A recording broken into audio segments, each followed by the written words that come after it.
रहीम अस्सलाम वालेकुम नाज़रीन, आप यूट्यूब चैनल देख रहे हैं। मैं इमरान खान हूं। इस वीलॉग के आगाज़ में सबसे पहले दो बड़े ऐलानात हुए हैं, जिनमें एक ऐलान मुराद सईद साहब ने किया है। मुराद सईद देखें, इमरान खान साहब के जो बहुत करीबी साथी हैं, जो बहुत वफादार लोग हैं, उनमें एक मुराद सईद है। बल्कि नौजवान की आदत में उन्हें नंबर 1 समझा जाता है। और इमरान खान के बाद जो शख्स इमरान खान के नज़रिए पर सबसे ज़्यादा डट कर मजबूती के साथ खड़ा हुआ, वो मुराद सईद है। मुराद सईद ने इमरान खान की सियासत के लिए और इमरान खान साहब के नज़रिए के लिए अपना सब कुछ कुर्बान किया है। यानी इमरान खान साहब के साथ इन्होंने इमरान खान की वजह से सियासत शुरू की। बहुत सारे नौजवान हैं जो मुराद सईद के साथ सियासत का हिस्सा बने और वो सारे मुराद सईद को फॉलो करते हैं। मुराद सईद ने कई मतलब अपनी जान पर खेल कर इमरान खान साहब के लिए हिफाजत का बंदोबस्त किया। वो अपने साथियों के साथ बहुत विजिलेंट रहे। बहुत सारे लोग मुराद सईद को जानते हैं। मैं उनकी ज्यादा तारीफ करना जरूरी नहीं है, क्योंकि सभी जानते हैं कि मुराद सईद क्या है। अब इस मौके पर जब एक मायूसी फैल रही थी, इस मौके पर जब कारकुनों को एतमाद नहीं है लीडरशिप के ऊपर, इस मौके पर मुराद सईद ने एक बड़ा ऐलान किया है। और उनके ऐलान से बजाय ये लगता है कि अब मुराद सईद ने जिम्मेदारी अपने कंधों पर उठाने का फैसला किया है, क्योंकि एक मायूसी है। कई दिनों से नौजवान लगातार राब्ता कर रहे हैं, मुख्तलिफ प्लेटफॉर्म्स के ऊपर, मुख्तलिफ जगहों के ऊपर उनकी बातचीत हो रही है। कुछ अरकान असेंबली हैं, वो भी मायूसी का इजहार कर रहे हैं और वो बता रहे हैं कि हम डायरेक्शन लेस है इस वक्त। हमारी लीडरशिप पर हमें भरोसा नहीं रहा, क्योंकि वो हमें बार बार अकेला छोड़ देते हैं। और इमरान खान को जेल से निकालना बहुत जरूरी है और उसके लिए कोई लायामल हमारे पास नहीं है। इमरान खान एक तहरीक चलाने की बात करते हैं और हमारी लीडरशिप हमें तहरीक चलाने के हवाले से कोई लायामल नहीं दे रही, कोई डायरेक्शन नहीं है, कुछ हमें नहीं बताया जा रहा। यानी अगर ईद के बाद तहरीक चलानी थी तो रमजान मुबारक एक ऐसा महीना था जिसमें तैयारी की जाती। जिन्होंने तहरीक चलानी होती है वो फौरी तौर पर अनाउंस करते हैं, लोगों को निकलते हैं और बाहर आ जाते हैं, जैसा कि अख्तर मेंगल साहब ने किया, जैसा कि बलूचिस्तान में मुख्तलिफ ग्रुप्स कर रहे हैं। लेकिन यहाँ की आदत जो है वो ज़हनी तौर पर भी तैयार नहीं है और अमली तौर पर भी कुछ नहीं कर रही। तो नौजवानों का ये गिला और शिकवा था। ऐसे में मुराद सईद साहब का जो स्टेटमेंट है वो मैं आपके सामने रखता हूँ, आपको अंदाजा हो जाएगा कि कैसे उन्होंने जिम्मेदारी अपने कंधों पर ली है। बानी और चेयरमैन पाकिस्तान तहरीक इंसाफ इमरान खान ने ईद के मौके पर तहरीक के अगले मरहले का ऐलान किया था। और पख्तूनख्वा के वो नौजवान जो 1 साल बनी गाला और जमान पार्क कैंप्स में रहे और हर अहम एक्टिविटी के मौके पर तमाम तर जबर और फस्तागियत का मुकाबला करते हुए काफिलों के लिए रास्ते क्लियर करते रहे। इंशाल्लाह 6 अप्रैल को उन जानसाराने इमरान खान कन्वेंशन का इनेकाद होगा। 11 अप्रैल को स्वात अपने हल्के के ग्रैंड जरगे से 2 नकाती एजेंडे, इमरान खान, बुशरा बीबी समेत क़यादत और कारकुनान की रिहाई और अमन की बहाली पर तफसीली बात करूंगा। तहरीक इंसाफ के हर एहतजाज में शामिल नौजवान और काफिले लाने वालों को भी तैयारी का कह दिया है। जैसे ही जामे प्लान सामने आएगा आपको अमल दरामद होता हुआ दिखाई देगा। कराची और सिंध के नौजवानों को पार्टी से मुशावरत के बाद 1 हफ्ते में प्लान देने की हिदायत की थी। कल उनका तफसीली लायामल भी मौसूल हो जाएगा। अब ये कराची का बता रहे हैं कि वहां के नौजवान क्या करने जा रहे हैं। बलूचिस्तान के तमाम साथी पुरअमन एहतजाज करने वाले बलोच अवाम के साथ खड़े हैं और उनको एहतजाजी मार्च का इस्तकबाल करने की हिदायत जारी हो चुकी है। पीटीआई की आदत भी बलूचिस्तान मार्च में शरीक हुई। इमरान खान के नजरिए और हदायत के मुताबिक क़यादत और कारकुन इंशाअल्लाह हर मजलूम के साथ खड़े रहेंगे। पंजाब जिस तरह 23 मार्च को निकला था, इससे वादे है कि पंजाब के कारकुनान तैयार हैं और खवातीन जिस तरह मुतहर्रिक होकर उनको लीड कर रही हैं, उनका यह किरदार मिसाली और काबिल तारीफ है। नॉर्थ पंजाब के नौजवानों को फ्लैश प्रोटेस्ट का सिलसिला जारी रखते हुए तहरीक के अगले मरहले की तैयारी पर फोकस रखने का कहा गया है। नॉर्थ पंजाब के नौजवानों के साथ तफसीली लायामल तयशुदा प्रोग्राम के मुताबिक जुम्मे को शेयर नहीं हो सका, इंशाअल्लाह जल्द उस पर भी पेशरफ्त होगी। अमन तहरीक के लिए भी इंशाअल्लाह अगले हफ्ते खैबर पख्तूनख्वा के तमाम कबीलों का जरगा बुलाया जाएगा।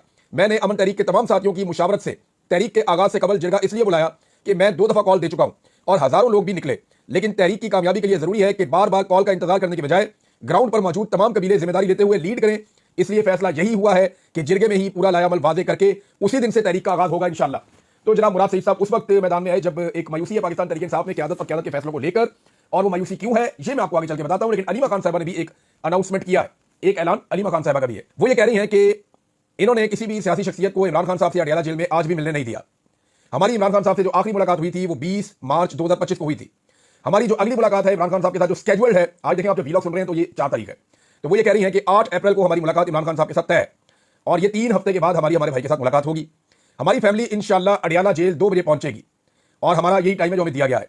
अगर हमें इजाजत ना दी गई इमरान खान साहब से मिलने की तो हमने ये प्लान किया है कि हम वहां पे धरना देकर बैठ जाएंगे अडियाला जेल के बाहर, जब तक कि हमें इजाजत नहीं दी जाएगी कि हम अपने भाई से मिलें। देखिए अलीमा खान साहबा ने अब धरने का ऐलान किया, इस पर पाकिस्तान तहरीक इंसाफ को उनको सपोर्ट करना चाहिए और करना पड़ेगा। इमरान खान साहब की फैमिली इस वजह से धरना करने जा रही है कि इमरान खान साहब से फैमिली की मुलाकात नहीं करवाई जा रही। और अगर ये पार्टी अपने लीडरशिप के लिए इंसाफ नहीं ले सकती, लीडर की फैमिली के लिए नहीं ले सकती, तो फिर तो ये बड़े मसाइल पैदा हो जाएंगे। पार्लियामेंट की सबसे बड़ी जमात है, सेनेट में इनकी बड़ी अक्सरियत है, कौमी असेंबली में सबसे ज्यादा मेंबर इनके पास हैं, एक सूबे में इनकी हुकूमत है और पूरे पाकिस्तान में अगर फॉर्म 45 के मुताबिक देखा जाए तो 2/2 से ज्यादा इन्होंने अक्सरियत दी हुई है। 70% आवाम इनके साथ खड़ी है या शायद इससे भी ज्यादा। तो अगर ये भी इंसाफ नहीं ले सकते अपनी लीडरशिप और अपने लीडर और उनकी फैमिली के लिए, तो फिर तो ये बहुत ही बड़ी माड़ी गल हो जाएगी, पंजाबी में कहते हैं। अच्छा, अब ये 2 ऐलानात हुए हैं। अब मैं आपको बताता हूं कि एक्चुअली अंदर गेम क्या चल रहा है। अमेरिका से जो मेहमान आने वाले हैं ना, उन मेहमानों के लिए असल तैयारी की जा रही है। ये जो मुज़ाकरात की पूरी कहानी सुनाई गई आपको, चीजें बहुत सारी आपके सामने रखी गई, ये सारी कहानी इसलिए है कि अमेरिका से मेहमान आ रहे हैं और उन मेहमानों के इस्तकबाल की तैयारी है। मुज़ाकरात का माहौल बनाया जा रहा है, इमरान खान साहब को कायल करने की कोशिश की जा रही है। कोशिश है कि इमरान खान साहब बात मान जाए और इसी कोशिश में इमरान खान साहब की कुछ ऐसे लोगों से मुलाकातें करवाई गई जो एस्टैब्लिशमेंट और इमरान खान दोनों के करीब है। यानी बैरिस्टर सैफ हो गए, वो एस्टैब्लिशमेंट के ही एक करीबी आदमी है। जैसा कि मैंने आपको बताया कि जैसे शहबाज शरीफ के साथ मोहसिन नकवी है, ऐसे ही अली अमीन के साथ बैरिस्टर सैफ है। दोनों बंदों को जो है वो आप समझ ले, वो शहबाज शरीफ से तगड़ा है, अली अमीन से तगड़ा है। और इसी तरह आदम स्वाति को भेजा गया कि आप जनाब जाके बनाए इमरान खान साहब को, आपकी वो बात मानते हैं। तो उन्होंने भी जाकर कहा कि एस्टैब्लिशमेंट के साथ आप मुज़ाकरात के लिए मुझे आप चुन लें, आप मुझे मौका दें, मैं जाके करता हूं। लेकिन वो इमरान खान साहब ने बात नहीं मानी। अब गंडापुर साहब को भेजा कि 2.5 घंटे की भी मुलाकात करवाई गई, हालांकि इमरान खान साहब को आधे घंटे से ज्यादा मिलने नहीं दिया जाता, लेकिन 2.5 घंटे मुलाकात करवाई गई। तो इमरान खान साहब को कोशिश की जा रही है कि उनके मौके पर लचक आ जाए। अगर इमरान खान साहब ने बात ना मानी तो फिर उनकी मुलाकात आने वाले मेहमानों के साथ मुश्किल हो जाएगी। हो सकता है हो जाए, ज्यादा प्रेशर पड़े तो, लेकिन मुश्किल हो जाएगा कि इमरान खान साहब की आने वाले मेहमानों के साथ मुलाकात करवाई जाए। अब कौन कौन अमेरिका से आने वाले जो मेहमान हैं या जो कांग्रेसमैन आ रहे हैं उनके साथ कौन कौन मुलाकात करेगा। इंटरेस्टिंग बात यह है कि पाकिस्तान तहरीक इंसाफ ने इसकी लिस्टें नहीं बनाई, इसकी जो फहरिस्त है वो आपकी इंटेलिजेंस एजेंसियां बना रही हैं। मैं आपको फिर बता रहा हूं कि पाकिस्तान की एस्टेब्लिशमेंट ये तय कर रही है कि पाकिस्तान तहरीक इंसाफ से जब मिलना चाहेंगे अमेरिकन, तो किस किस को हमने अमेरिकन के साथ मिलवाना है और उनको पहले हमने क्या ब्रीफिंग देनी है। वो ये चाहेंगे कि ऐसे लोग मिले अमेरिकन को जो बस सतही नौयत की बात करें, सियासी नौयत की बात करें, इन डेप्थ चीजों के अंदर ना जाएं, इंसानी हकूक की खिलाफवर्जियों की बात ना करें, तफसीलात उस लेवल पे जाके ना बताएं अमेरिकन को कि पाकिस्तान के लिए प्रॉब्लम क्रिएट हो जाए, पाकिस्तान की मौजूदा जो रजीम है मिलिट्री बैक्ड गवर्नमेंट जो है इसके लिए प्रॉब्लम ना हो जाए। तो अब इसमें जो है वो कुछ साथियों को भी मिलवाया जाएगा, वो भी चुने जा रहे हैं कि जनाब किसको मिलाना है किसको नहीं मिलाना। लेकिन वो जो आ रहे हैं ना वो बड़े सियाणे हैं और उनको पता है कि क्या करना है। देखिए अमेरिका में भी एक लड़ाई चल रही है, ये लड़ाई रिपोर्ट हुई है। मैं इस खबर पे भी वापस आऊंगा, किसको मिलवाना चाहिए और क्यों मिलवाना चाहिए और किसको मिलना चाहिए, ये लिस्ट कैसे बननी चाहिए, इस पे वापस आ जाते हैं। लेकिन अमेरिका से एक खबर आई है और ये खबर बड़ी इंटरेस्टिंग है। ये ड्रॉप साइट न्यूज के ऊपर खबर छपी, रेयान ग्रिम और मुर्तजा हुसैन ने यह खबर छापी। खबर तो बड़ी तफसीली और लंबी है, मैं इसकी समरी आपको बता देता हूं। खबर ये कहती है कि अमेरिका की हुकूमत और अमेरिका की इंटेलिजेंस एजेंसी के बीच में एक कशमकश चल रही है। यानी सीआईए पाकिस्तान के अंदर जो फौजी हुकूमत है या फौज की हमायत याफ्ता हुकूमत है, सीआईए इस सेटअप को चलने देना चाहती है और वो ये समझते हैं कि फौज के साथ डील करना पाकिस्तान में सियासतदानों से डील करने की निस्बत आसान है, लिहाजा फौज यहां पे जो मर्जी करे, पाकिस्तान एक एटॉमिक मुल्क है तो फौज के साथ ही अपने मामला को आगे बढ़ाते हैं। सीआईए की ये सोच है और सीआईए इस कशमकश में इस तरफ खड़ी है। दूसरी तरफ जो डोनाल्ड ट्रंप की एडमिनिस्ट्रेशन है वो किसी और तरह इस सारे मामले को देख रहे हैं। स्टेट डिपार्टमेंट देख रहा है कि पाकिस्तान के अंदर हालात बहुत खराब है, इंसानी हकूक की पामारियां हो गई है, पूरा का पूरा इलेक्शन चोरी हो गया है, फिर ट्रंप के इमरान खान साहब के साथ एक ताल्लुक भी है। इन सारी चीजों को लेकर वो एक डिफरेंट चीज देख रहे हैं कि जो सियासतदान आते हैं तो उनके पास ज्यादा इख्तियार होता है, ज्यादा मार्जिन होता है फैसले लेने का। एस्टेब्लिशमेंट उतने फैसले ले नहीं पाती। उन्हें लगता है कि सियासतदानों ने हमेशा भारत के साथ ताल्लुकात भी बेहतर किए हैं, जबकि फौजी हुकूमतों ने ये ताल्लुकात बेहतर नहीं खराब किए हैं। और उन्हें यह भी लगता है कि इंडिया के ऊपर जब पाकिस्तान का प्रेशर कम हो जाएगा तो इससे इंडिया को चाइना के खिलाफ ज्यादा इस्तेमाल किया जा सकेगा। बड़ा तफसीलात थी इसके अंदर, लेकिन उन्होंने जो लुब्बे लुबाब समझी है वो ये है कि अमेरिका में भी एक कशमकश चल रही है कि पाकिस्तान में अमेरिका क्या फैसला करे कि जो फौजी हमायत याफ्ता हुकूमत है उसको सपोर्ट किया जाए या पाकिस्तान में जमहूरियत को सपोर्ट किया जाए।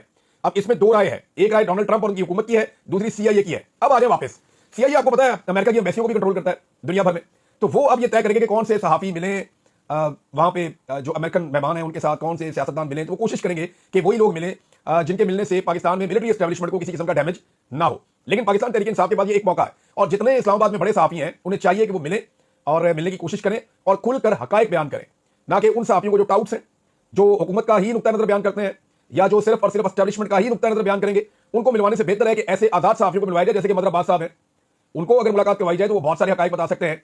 मुबशर जैदी साहब शायद पाकिस्तान में नहीं है और बहुत सारे सहाफी हैं जिनको आप ये कह सकते हैं कि जो किसी की भी साइड नहीं लेंगे, वो आकर ह्यूमन राइट्स की बात करेंगे और हकायक वो बताएंगे। इस वक्त हामिद मीर साहब जो है वो बहुत खुल के सच बोल रहे हैं, उनको मुलाकात करवाई जा सकती है। काशिफ अब्बासी साहब की मुलाकात करवाई जा सकती है और भी सहाफी हैं जिनकी मैं सबका नाम नहीं ले सकता यहाँ पे, लेकिन बहुत सारे ऐसे नाम हैं जिनकी मुलाकात हो सकती है। अब पाकिस्तान तहरीक इंसाफ को किसकी मुलाकात करवानी चाहिए? देखिए मेरे ख्याल में, मेरे ज़हन में तो दो ऐसे लोग आते हैं जो तमाम हकायक सामने रखने की जरूरत भी रखते हैं और वो ये कर भी देंगे।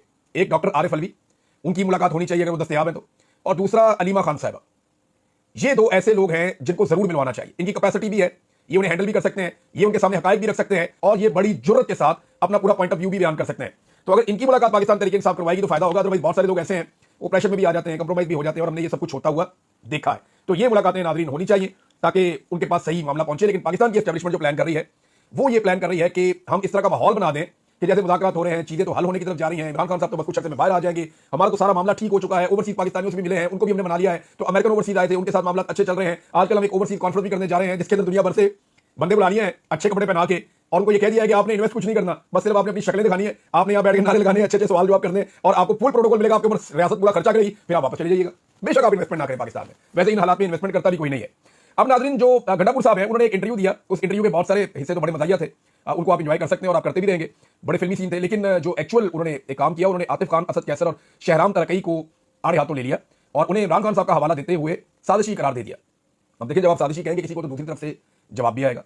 अब उनका जवाब क्या आता है वो मैं रब्ता करूंगा सुबह इन लोगों से, इनसे पूछूंगा जनाब कि आपको इमरान खान साहब ने टिकट नहीं दिया क्योंकि वो समझते हैं कि आप साजिशी हैं और ये आपके वज़ीर आला कह रहे हैं, हम नहीं कह रहे, तो आप लोग क्यों साजिशी करते हैं? सुबह ये सवाल उनके सामने रखना चाहिए। दूसरा, तैमूर झगड़ा साहब के ऊपर भी इल्जाम लगाए अली गंडापुर साहब ने और ये उनके ऊपर इल्जाम लगाया कि जनाब वो ठीक नहीं है, उनकी करप्शन और दीगर चीजें वो बयान करते रहे, उनके लोग भी ये कहते रहे।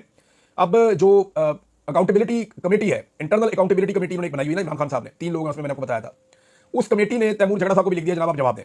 तो तैमूर झगड़ा साहब ने स्टेटमेंट दे दिया, उन्होंने एक बड़ा अजीब सा मसला उठा दिया तैमूर झगड़ा साहब ने, वो स्टेटमेंट में आपके सामने रख देता हूं, ये बड़ा इंटरेस्टिंग है। झगड़ा तो कहते हैं कि वजीर आला खैबर पख्तूनख्वा अली अमीन गंडापुर के असासे 10 करोड़ हैं। ये आप इलेक्शन में जब इलेक्शन कमीशन आपके कागजात नामजदगी जमा करता है तो आप अपने असासे लिखते हैं कि आपके पास असासे कितने हैं। तो उन्होंने कहा अली अमीन गंडापुर के असासे 10 करोड़ हैं, तो एक साल में उन्होंने पार्टी के ऊपर 75 करोड़ कैसे खर्च कर दिए, तहकीकात क्यों नहीं हो रही, इसकी तहकीकात होनी चाहिए। वैसे ये तहकीकात जरूर होनी चाहिए, और अगर ये अकाउंटेबिलिटी कमेटी इसके ऊपर तहकीकात करना चाहती है कि ये पैसे कहां से आए और क्या वाकई ये पैसे अली अमीन गंडापुर साहब ने जैसे कि दावा किया जाता है अपनी जेब से खर्चे हैं, तो क्या वाकई उन्होंने अपनी जेब से खर्चे हैं, ये दूध का दूध और पानी का पानी हो जाएगा। मैं आपको कुछ ऐसे सोर्सेज बता सकता हूं जो आपकी मदद कर सकते हैं। अकाउंटेबिलिटी कमेटी के मेंबर अगर ये बात सुन रहे हैं तो मैं उन्हें उन लोगों तक पहुंचा सकता हूं, अगर उनके नाम सीगा राज में रखे जाएं तो मैं उन लोगों तक पहुंचा सकता हूं जो आपको बताएंगे कि कितना कितना पैसा कहां से इकट्ठा होकर कहां पहुंचा, अगर नाम सीगा राज में रखे जाए। क्योंकि देखें उनके नाम सामने आएंगे, इस वक्त मिलिट्री एस्टेब्लिशमेंट भी उनके पीछे पड़ जाएगी, फेडरल गवर्नमेंट भी उनके पीछे पड़ जाएगी, सूबाई हुकूमत भी उनके पीछे पड़ जाएगी, तो उनकी बेचारों की जान अजाब में आ जाएगी। लिहाजा अगर आप सीगा राज में रखें तो मैं कुछ लिंक आपको दे सकता हूं जिससे आपको मदद मिल सकती है। नाज़रीन, पांचवी खबर जो है वो पेट्रोल और बिजली की कीमतों के हवाले से। अभी शहबाज शरीफ साहब ने IMF से कर्जा लिया, मुल्क पूरा का पूरा डूबा हुआ है, कर्जे रोल ओवर करवाए हमने $20 अरब के तकरीबन, और $10 अरब हमारे खजाने में पड़ा हुआ है। इमरान खान साहब के दौर में कर्जे भी इतने नहीं थे, इमरान खान साहब के दौर में IMF की ऐसी शराइत भी नहीं थी, इमरान खान साहब के दौर में महंगाई भी इससे ज्यादा कम थी, हालात बेहतर भी थे और आपके खजाने के अंदर पैसा भी पड़ा हुआ था। उस वक्त इमरान खान साहब ने छोटा सा रिलीफ दिया था ना, तो पाकिस्तान में मीडिया के दानिश्वर और बहुत सारी ये सियासी जमातें इन्होंने मातम शुरू कर दिया था कि इमरान खान ने रिलीफ दे दिया, बहुत बड़ा अजाब मुसल्लत कर दिया, क्यों पेट्रोल सस्ता किया, क्यों बिजली का यूनिट सस्ता किया, ये आम आदमी को रिलीफ नहीं है, ये पाकिस्तान की माशी बहुत है, ये बातें की गई थी। आज आप उन सारों को सुने वो शहबाज शरीफ को शाबाशी दे रहे हैं, हालांकि खजाना भी आपका पहले से कम है, ये पहले की निस्बत तो खाली है। आपके जो IMF की शराइत है वो भी ज्यादा सख्त है, आपकी इकोनॉमी भी बर्बाद है, आपकी महंगाई कहां से कहां पहुंच गई है, और आपके रेवेन्यू के कोई टारगेट भी पूरे नहीं हो रहे। इमरान खान के दौर में टारगेट से बढ़ के पैसा आ रहा था, अब तो टारगेट भी पूरे नहीं हो रहे, फिर ये कैसे कर सकते हैं। लेकिन वही सारे लोग मुनाफिकत करते हुए आज तारीफ कर रहे हैं। एक दौर था वो वाला पीका जो है वो हराम था, जो इमरान खान साहब के दौर में कानून लाने की बात हुई।